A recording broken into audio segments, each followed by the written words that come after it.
What's up, YouTube Revolution? ZombfectedGaming 349 at your fingertips. So today I got a very unusual video to where I'll be reacting to an extremely ridiculous topic that really pissed me off. And you will know by the title to whom I'm talking about, and it's an idiot that is an example of dangerous drivers and distracted driving. Thus, we got Idiot Champion of the Year, Jack Doherty. A lot of you may know him, and a lot of you may not know him.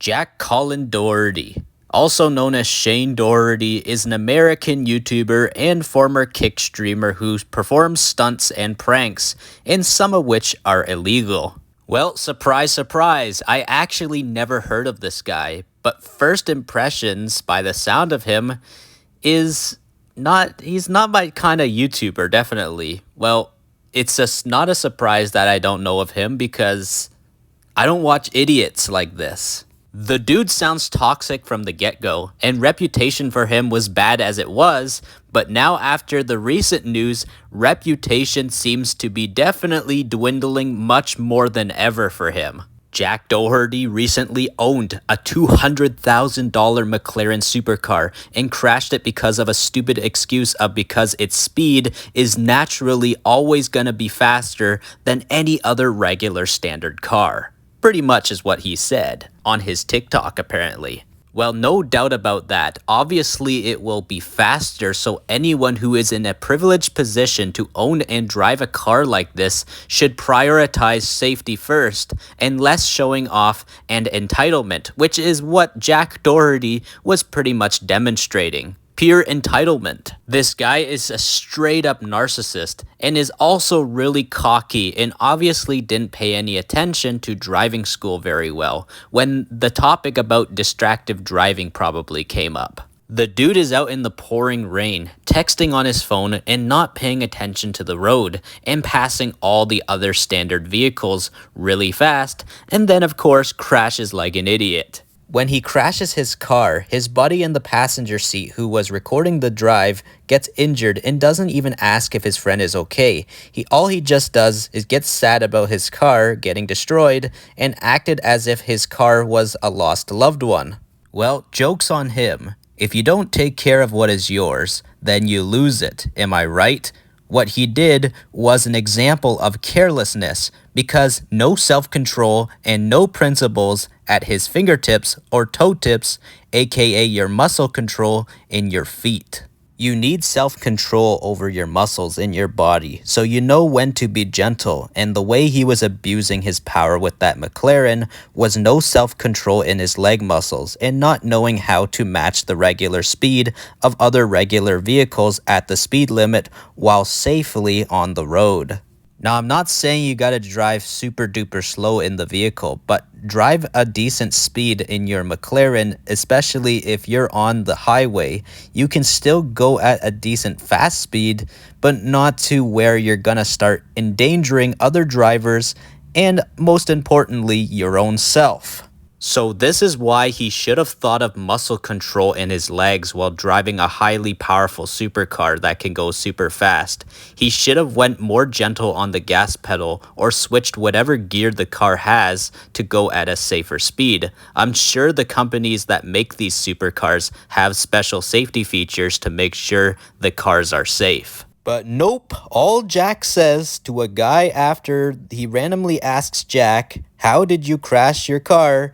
Jack replies narcissistically by saying, "Oh, you guys haven't driven a McLaren before. You guys don't know what it's like." Yeah. But seriously, what I'm gathering is what he meant by that is it's such a fast car and it's hard to control because he sucks at driving, and he is thinking that whoever else isn't rich enough to afford a car like that will most likely not know what to do while controlling the speed of the car, and he thinks that they will probably crash like him so he can make himself feel better about crashing. What a terrible excuse. If you get into a privileged position by having a beautiful supercar like this, you better take care of it properly rather than showing off like some narcissistic idiot, and the consequences are pretty much done now. He got the consequences, and now he wants his broken car back, but he can't pay for it till he can afford it again.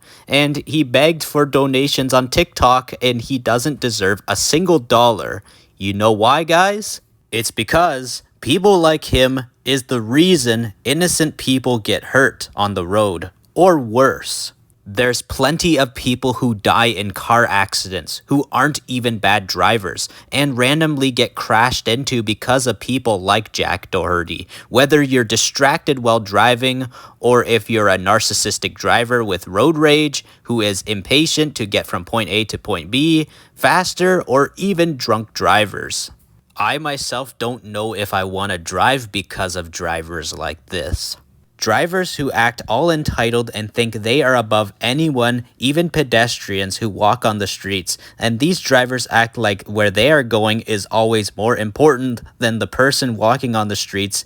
It's pretty much why driving has become so dangerous at times. I myself know how to drive safely since I've already learned how to drive before, but I don't want to buy a car since they are so expensive, plus all the bills on top of that, like car insurances and gas prices. So those are pretty much the reasons to why I think I don't want to drive at times. It's because of stuff like this and just too many idiot drivers out there. An example of idiot drivers I despise so much is impatient drivers that want to turn right or left at an intersection when pedestrians have the right of way while crossing the road when they are allowed to, and these are impatient drivers either accidentally hit the pedestrians or they accidentally hit the oncoming traffic because they didn't wait for their turn to turn right or left, if you know what I mean.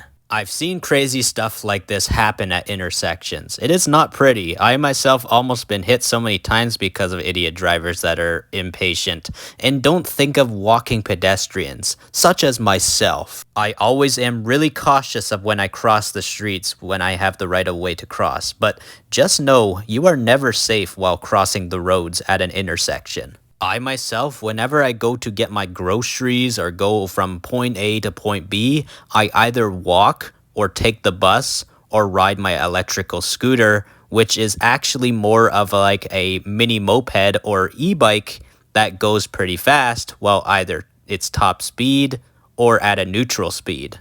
I always ride the neutral speed, not too fast and not too slow, and I get to where I need to go really fast compared to when I walk. And I feel privileged to be riding one of these because they are quite expensive and not everyone can afford an electric bike or electric scooter or etc.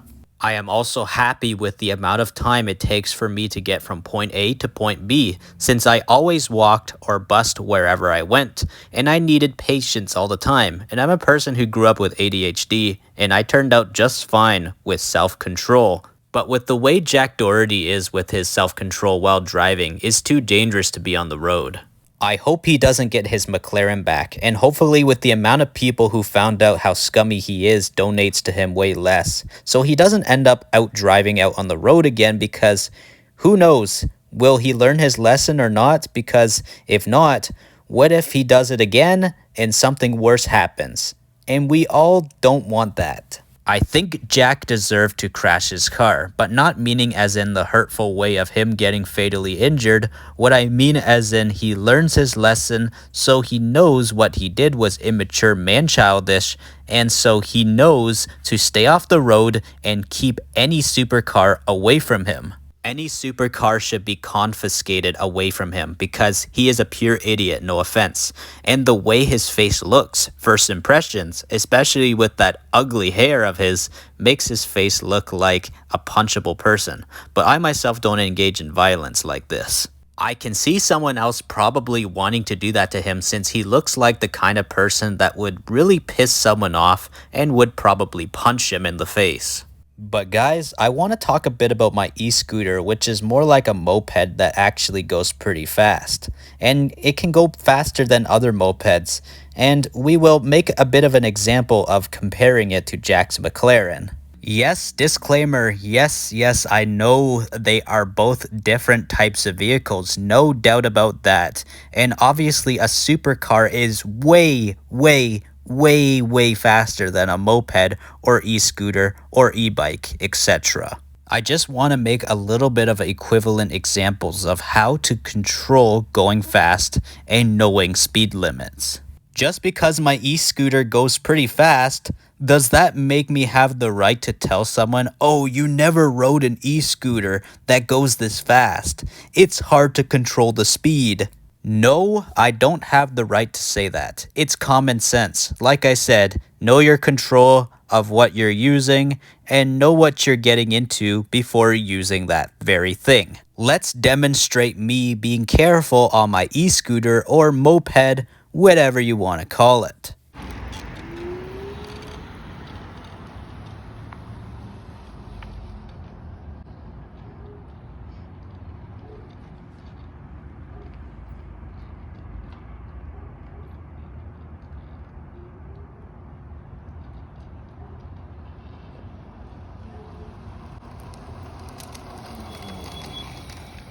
Hello, I'm Zombfected. You want to be a Zombfected, not a Jack Doherty with his stupid McLaren that he was driving. Yet, yes, these things are very different. They're not the same thing. As in, this is a small electrical scooter that's more like a moped. This thing can go close to between 40 kilometers per hour and 50 kilometers per hour, which is pretty fast for a electrical scooter, and I am pretty happy with how fast this thing can go. But I don't even need to go half the speed sometimes of this thing just to get me from point A to point B. And the thing is, you can just press like that, and it almost wants to take off like that. And yeah, remember everyone, remember to either ride or drive safely on the road. Too much idiots these days drive dangerously. So anyways, guys, I hope you guys really enjoyed this video. And ZombfectedGaming 349 over and out.